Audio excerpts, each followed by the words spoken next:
1, 2, 3.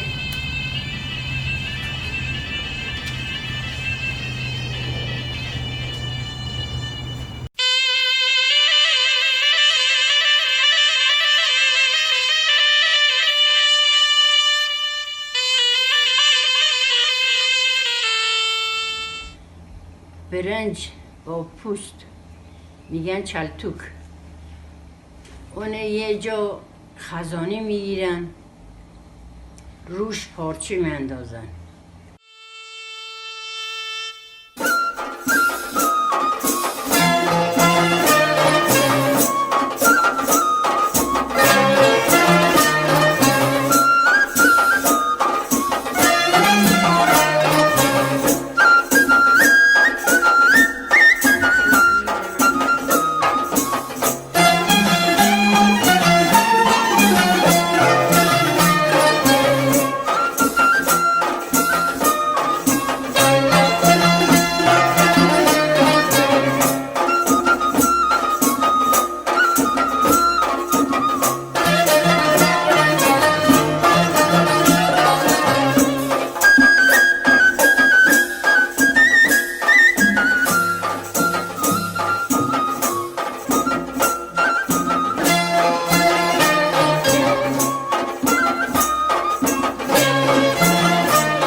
Not only is rice farming an art form to learn how to work with the complexity of water, but it's also a way to learn about the complexity of life. For me, being someone who works with facilitating classrooms, I realize that I too am working with life. In a way, it feels like I'm farming. I'm planting a seed, whatever the seed may be, and I'm trying to discover what it needs. And in the classroom, a lot of people have told me that it seems like I'm improvising. And how do I learn how to improvise? And do I plan? And oh yes, I plan. And it is much work. But there's also something beautiful that comes with knowing that when we're working with life, it's okay to improvise. And how do I know how to improvise? How can I trust that my body knows what to do? Well, there's been legacies and generations of wisdom that have come from the women before me. And in my body, I store all of this wisdom.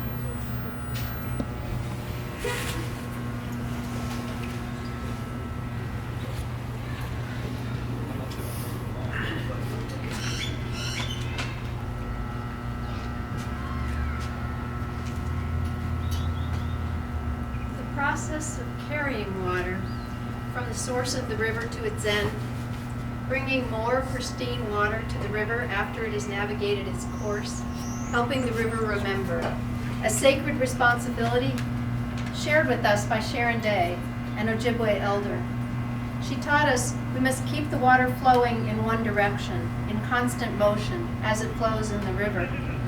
She taught us that women are the only water carriers, that we must wear skirts to keep ourselves open to the energy vortex of the earth.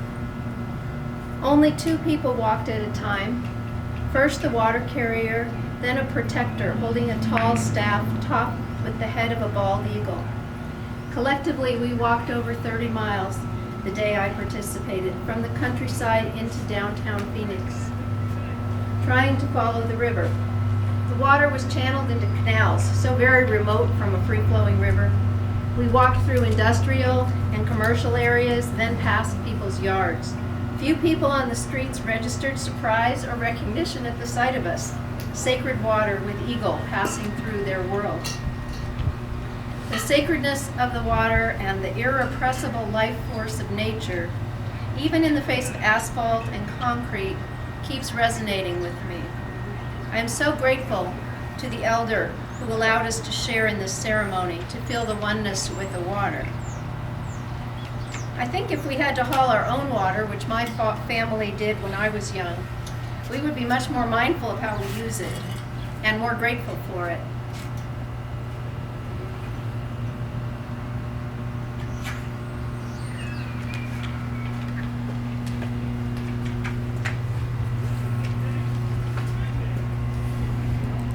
I wonder what my water has experienced by the time it reaches our tap, given the research on how our intentions change the shape of water.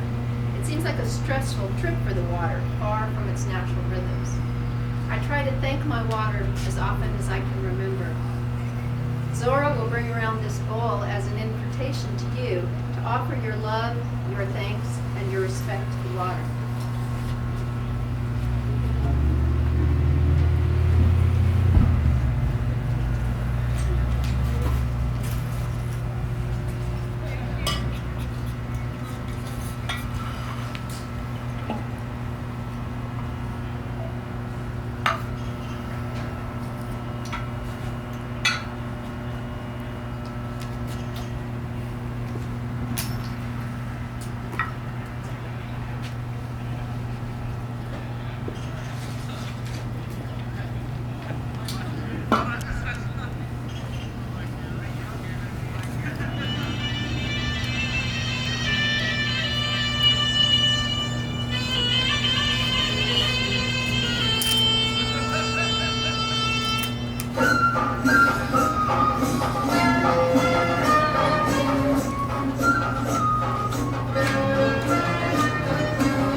thank you, we respect you. We love you, we thank you, we respect you. We love you, we thank you, we respect you. We love you, we thank you, we respect you. We love you, we thank you, we respect you. We love you, we thank you, we respect you.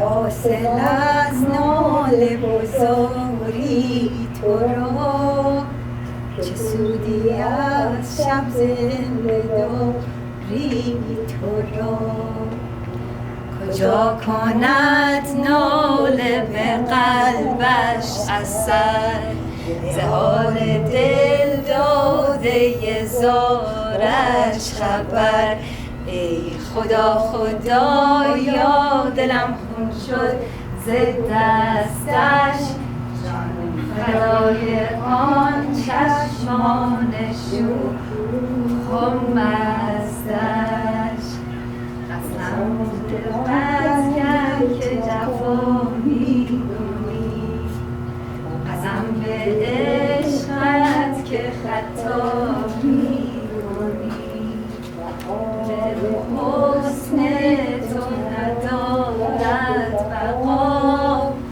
یا بیا ای بت دیر آشنا یا که شد دوره هجران ز می بیا که شد دوره هجران ز تی خدا خدایا دلم خون شد ز دستش فدای آن چشمان شوخ و مستش.